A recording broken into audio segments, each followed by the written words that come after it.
গতকাল একটা ভিডিও এবং একটা অডিও মেসেজ ভাইরাল হচ্ছে। জীবন কৃষ্ণ সাহা, যিনি কিনা এই মুহূর্তে জেলে রয়েছে। এর আগে তাকে সিবিআই গ্রেপ্তার করেছিল, এখন ইডি গ্রেপ্তারের ফলে তিনি জেলে রয়েছেন এবং জেল থেকেই নাকি তিনি তার এই চাকরিজীবীর ব্যবসাটা সামলাচ্ছেন।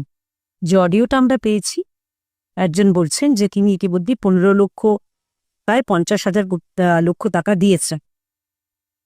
অর্থাৎ এখনো পর্যন্ত মমতা বন্দ্যোপাধ্যায়ের সরকারের জেল দায়িত্ব এই রাজ্যের কারামন্ত্রী, তিনি কি জবাব দেবে যে কি করে একজন জেলবন্দি তিনি তার এই র্যাকেটটা চালাতে চাইছেন বা পারছেন?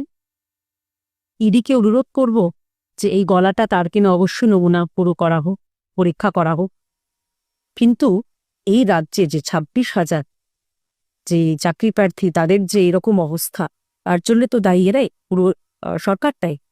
কিন্তু 26,000 আমরা যখন বলছি, সংখ্যাটা তা নয়, সংখ্যাটা প্রায় 1 কোটির কাছাকাছি। কারণ পরীক্ষা দিয়েছিলেন প্রায় আনুমানিক 26 লক্ষ চাকরি প্রার্থী, এবং তাদের পরিবারের যদি 4 জন করে ধরি, সংখ্যাটা 1 কোটির উপর ছাড়াচ্ছে।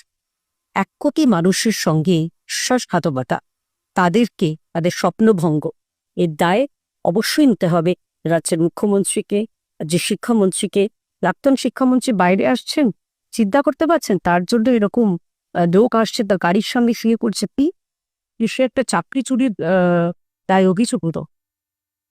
দুর্নীতি পরায়ণদের যে এভাবে হিরো বর্শিপ করা হয়, সেটা আমার রাজ্যের শখ।